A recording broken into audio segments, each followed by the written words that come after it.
Axolotls are the cutest mob in Minecraft. They can hunt for you, they have their own advancement, and they can even fit in a bucket. But behind their cute little faces, they have a dark secret. Or maybe not. That's what this video is about. Axolotls in Minecraft come in 4 different colors: pink, brown, gold, and lastly cyan.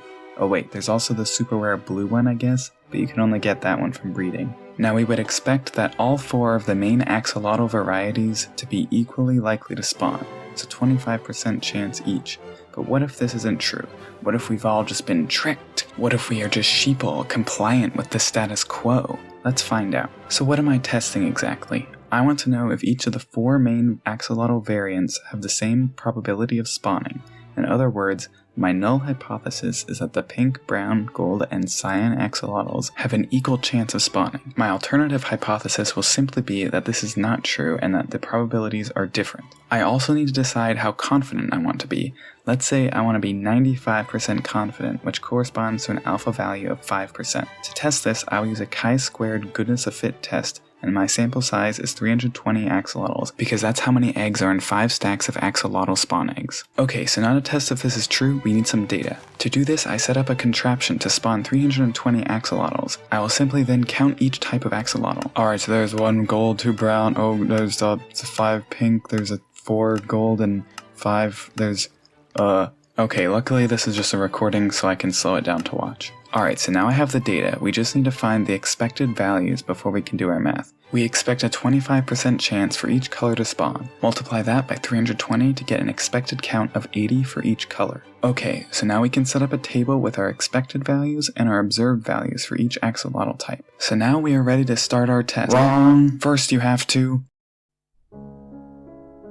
do a chi-squared goodness of fit test, no more than 20% of the expected values can be less than 5, and none can be less than 1. Looking at our data, all of our expected counts are greater than 5, so everything is fine. Okay, so quickly I forgot to mention a few basic assumptions when writing this video. Our data should be representative of the population. Our data is because all axolotl spawn eggs function identically. Our data should be categorical for the chi-squared test. Ours is, the categories are the axolotl colors. Our data should be independent. This is true, the previous axolotl color does not affect the color of the next one spawned in. And finally, categories must be mutually exclusive. This means there is no overlap between categories. This is true for us because an axolotl can only be one of the 4 colors, but never multiple at once. Okay, back to the video. Okay, so now we need to calculate the chi-squared statistic by looking at each category, subtracting the expected values from the observed values, squaring that number, then dividing by the expected value. When we add that up for each of our categories, we get a test statistic of 0.92. Okay, so what does that mean?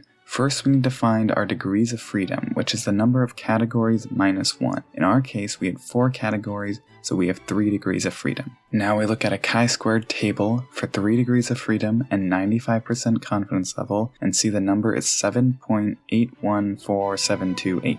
Because the test statistic we found was way less than this number, we know that we did not find significant evidence that the axolotls spawn at different frequencies than we expected. You can also plug all these numbers into a calculator and find a p-value of 0.8194, which is extremely high and way more than our alpha value of 5%. Now, not finding significant results is not a bad thing. It just shows that if there is a difference in the axolotl spawn rates, we were unable to detect it with the information we got. But while we can't be sure that the axolotls are not hiding anything, we did not discover anything suspicious in this episode.